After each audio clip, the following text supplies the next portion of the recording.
আসসালামু আলাইকুম এভরিওয়ান, আমরা আপনাদের মাঝে একটি ব্লগ ভিডিও নিয়ে আসলাম।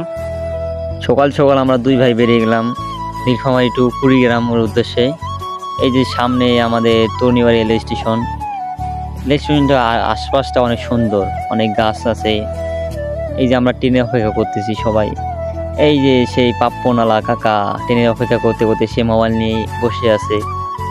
এই যে ট্রেন দেখি যে ইতিমধ্যে আমাদের মাঝে ঢুকে গেছে রেল স্টেশনে। অপেক্ষা করতেছি।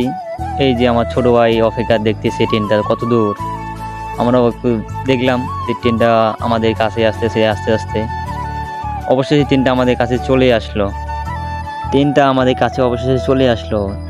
এই তো আমরা ট্রেনটা দেখাচ্ছি, দাঁড়ান একটু জুম করে। ট্রেনটা আমাদের কাছে চলে আসলো অবশেষে। এদিকে দেখি আমার ছোট ভাইয়ের বান্ধবী ওই যে লাল এসে গেছে, দেখি উনিও আমাদের সাথে হয়তো যাবে। তিনি আমাদের সাথে যাবে না, তবে তার নানার বাসায় হয়তো যাবে। ইতিমধ্যে আমাদের এখানটায় গাড়ি চলে আসলো। এখন সবাই অধীর আগ্রহে বসে আছে যে কখন গাড়িটা থামবে আর আমরা চড়বো। দেখি যে তারা প্রস্তুত হয়ে গেছে, আমরা প্রস্তুত হয়ে নিলাম। দেখি গাড়িটা আস্তে আস্তে যাইতে যাইতে আমাদের দেখি যে চলে গেল আমাদের ছেড়ে, কিন্তু না, আমরা অবশেষে গাড়ির ভিতরে চলে আসলাম। তারপর দেখি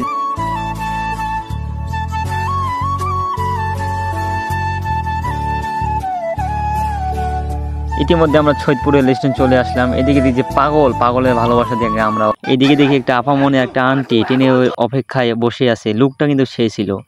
সবাই ধীরে গতি, এই যে পাগলের সে ভালোবাসা দেখি আমরা সবাই মুগ্ধ। ওরা দেখেন বৃদ্ধ হয়ে গেছে, অথচ তাদের ভালোবাসা এখনো কমেনি। অবশেষে আমরা চলে গেলাম সৈয়দপুর ছেড়ে। সৈয়দপুর রেল স্টেশন দেখছি অনেক সুন্দর। দেখতেছি যে সবাই ট্রেনের অপেক্ষা সবাই বসে আছে। এদিকে দেখি আন্টিরা ছোট বাচ্চারা সবাই ট্রেনের অপেক্ষা বসেছে। আস্তে আস্তে আমাদের ট্রেনটা চলছে। আমরাও চলে যাচ্ছি সৈয়দপুর থেকে কুড়িগ্রাম। অবশেষে ট্রেনটা আবারও চলন্ত গতিতে চলছে। এই যে আমাদের আপুটার লুকটা কিন্তু অস্থির ছিল, একটা অন্যরকম একটা লুক। যে আমাদের দিকে দেখতেছে, আমি একটু ক্যামেরা নিচ্ছি তো ওই জন্য লুকটা দিল অন্যরকম। আবার ট্রেন ছুটে চললো তার গতিতে, নিজ গতিতে চলছে। আমরা এসি রুমে আসছিলাম তো একটু মজা করতেছি দুইজনে। ট্রেন থেকে না এবার দেখি আমরা একটা অটোতে চল। ভাগ্যগুণে অটোতে একটা মাইয়া পেয়েছিলাম। মাইয়ার যে গিয়ার ভয়েসটা শুনলে আপনারা টের পাবেন, শুনেন। কুড়িগ্রাম যেতে তো কতক্ষণ লাগতে পারে? কুড়িগ্রাম যাইতে আমেরিকা কে कहता? ভয়েসটা তো শুনলেন। মাইয়া অতিরিক্ত কথা বলে, দেখবেন যে পটর পটর পটর পটর পুচকার মতো বলতেই থাকে। টোটাল রাস্তাটাই আমার কানটা ঝালাপালা করে দিছে। এদিকে দেখি যে কাকা সাইড দিতে চায় না, কাকার দিতে চাপাইয়া। অটোওয়ালা বলতেছে বেটা সাইড দেয় না কেন। পরে আমরা চলে গেলাম এখানটায়, কি বাজার নাম জানি না, হয়তো এখানটায় শোনা যায় না, কাউনিয়া হয়তো মনে হয়। তারপরে এই যে বামে ঢুকাই দিল। এদিকে যাবো আমরা এখন কুড়িগ্রাম। এদিকে সুন্দর একটা রোড, জামজট নেই, রাস্তা ফাঁকা। অটোওয়ালা মামারে বললাম একটা টান দাও, একটা জোরে একটা টান দাও, যাতে আমরা খুব তাড়াতাড়ি যাইতে পারি।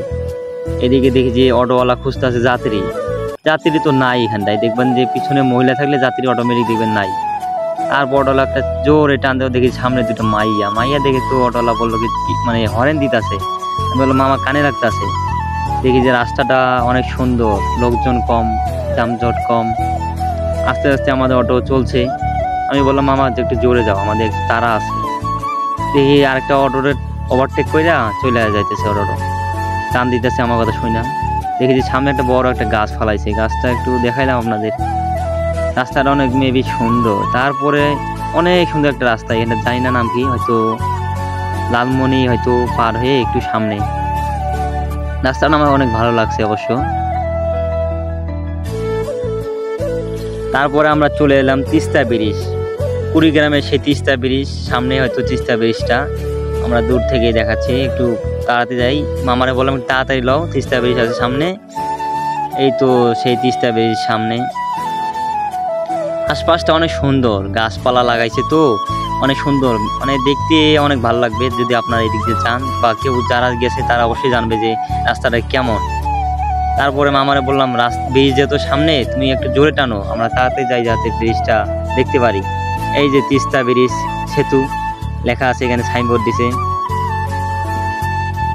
ও জায়গাটা অসাম, আশপাশটাও দেখতে অনেক ভালো লাগতেছে। অবশেষে আমরা তিস্তা ব্রিজে পা দিলাম, মানে অটো হুডা দিলাম, পা দিলাম। মানুষ বলে যে তিস্তা ব্রিজের যে ভিউ ছাড়লেই বলে ফরেও, দেখি আমাদেরটা ফরেও যায় কি না। তিস্তা ব্রিজে বর্তমান বাড়তেছে, যেহেতু আশপাশটায় বৃষ্টি হইতেছে, এদিকে যে মেঘ লাগছে, হয়তো আমরা হয়তো বৃষ্টিতে হয়তো ভিজে যাব।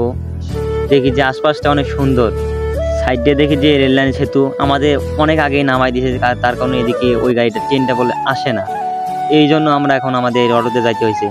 ওই যে রেল লাইনটা দেখি যে দুইজন স্যার এবং ম্যাডাম কথা বলতেছে বা সেলফি তুলতেছে, যাই না ওরা কি করুক, আমরা আমাদের মতো যাই। যে লালমনি ব্রিজটা অনেক লম্বা হওয়ার কারণে ব্রিজটা দেখা যাচ্ছে যে ফুরাইতেছে না, চলছে অটো চলছে।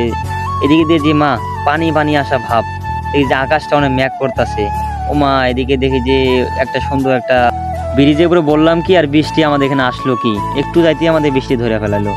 এখন বৃষ্টিতে ভিজে যাইতে হইতেছে, কিছু করার না আছে। তারপর অটো নামে আমরা একটা বাসে চললাম, বাসে চলে দেখি যে সবাই অপেক্ষায় আছে, বাসের অপেক্ষায়। তাই এরা দেখি যে গল্প করতেছে, আড্ডা দিতেছে। দেখ আমরা এখন চলি। একটু যাওয়ার পর দেখি যে দুইজন কথা বলতেছে, মারামারি করতেছে, হয়তো দুই বোন ওরা। দেখেন একটু জুম করে দেখাই আমি, এই তো দেখছেন আশপাশটা। এটা আবার আমরা চলে আসলাম তিস্তা পার হয়ে দেখতেছি আরেকটা ব্রিজ, আমরা তো নামটা সঠিকভাবে জানি না, আমরা জানি যে ধল্লা নদী নাকি না ধল্লা, ওইটাই ব্রিজ দেখাচ্ছি, আপনারা দেখেন একটু। আপনারা যারা জানেন একটু কমেন্টে বলে যান যে ব্রিজটার নাম কি, সঠিক হয়তো জানি না। দেখেন কয়েকটা নৌকা দাঁড়ায় আছে, এখানে একটা দূরে একটা লঞ্চের মতো একটা দেখা যাইতেছে। অনেক আসার পর দেখি যে পানি হালকা পানি পড়তেছে। পরে মামা বললাম যে টানো জোরে, আবার পানি যেতে পারে। সামনে দেখি একটা বালু তোলার মেশিন, এটা বালু হয়তো তুলে, ওটা দেখি যে তুলতেছে বালু। দেখালাম আমি জুম করে, দেখেন একটু। মেবি তিস্তার চেয়ে কিন্তু এই নদীটা মনে হয় যে আমার বড় মনে হয়, কিন্তু তিস্তা একটু ছোট, এটাই মনে হচ্ছে বড়। তখন অনেকটা সময় লাগতেছে তো নদীটা। একটু পর দেখি যে ও মা একটা নৌকা চলতেছে সুন্দরভাবে, অসাম দেখতে, কিন্তু অনেক সুন্দর দেখা যাচ্ছে নৌকাটা চলতেছে। একটা মানুষ দেখি নৌকার ভিতরে বয়ে, আর একটা দেখি যে এই কোনায়, একটা এই কোনায়।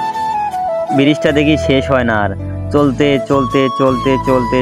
দেখি কত দূর যায়। কিন্তু ব্রিজটা কিন্তু ভালো লাগছে আমার, অনেক সুন্দর দেখা যায়। ব্রিজটা লাল রং করছে, সাদা আশপাশ দিয়ে লাল কালো করছে। তো এদিকে দিয়ে যে গাছ লাগাইছে, অনেক একটা মরুভূমির মতো দেখা যাচ্ছে আর কি, সুন্দর লাগতেছে জায়গাটা। কিন্তু মানে অস্থির লেভেল একটা জায়গা। আপনারা আসলে এদিকে দেখতে পারবেন যে এরকম জায়গা আছে, এরকম দেখতে পারবেন। অবশেষে আমাদের যে গন্তব্যস্থল ছিল ওইখানে আমরা চলে আসলাম। যা এলাকাটা কিন্তু অনেক সুন্দর, দেখেন সুপারি গাছ লাগাইছে, আশপাশটা অনেক সবুজ, যাতে গাছ লাগান পরিবেশ বাঁচান, এরকম অবস্থায় দিক। আজকের এই ব্লগ ভিডিওটা এই পর্যন্তই আমাদের। যদি ব্লগ ভিডিও কোনো ভুল হয় তাহলে সবাই ক্ষমা দৃষ্টিতে দেখবেন। খোদা হাফেজ।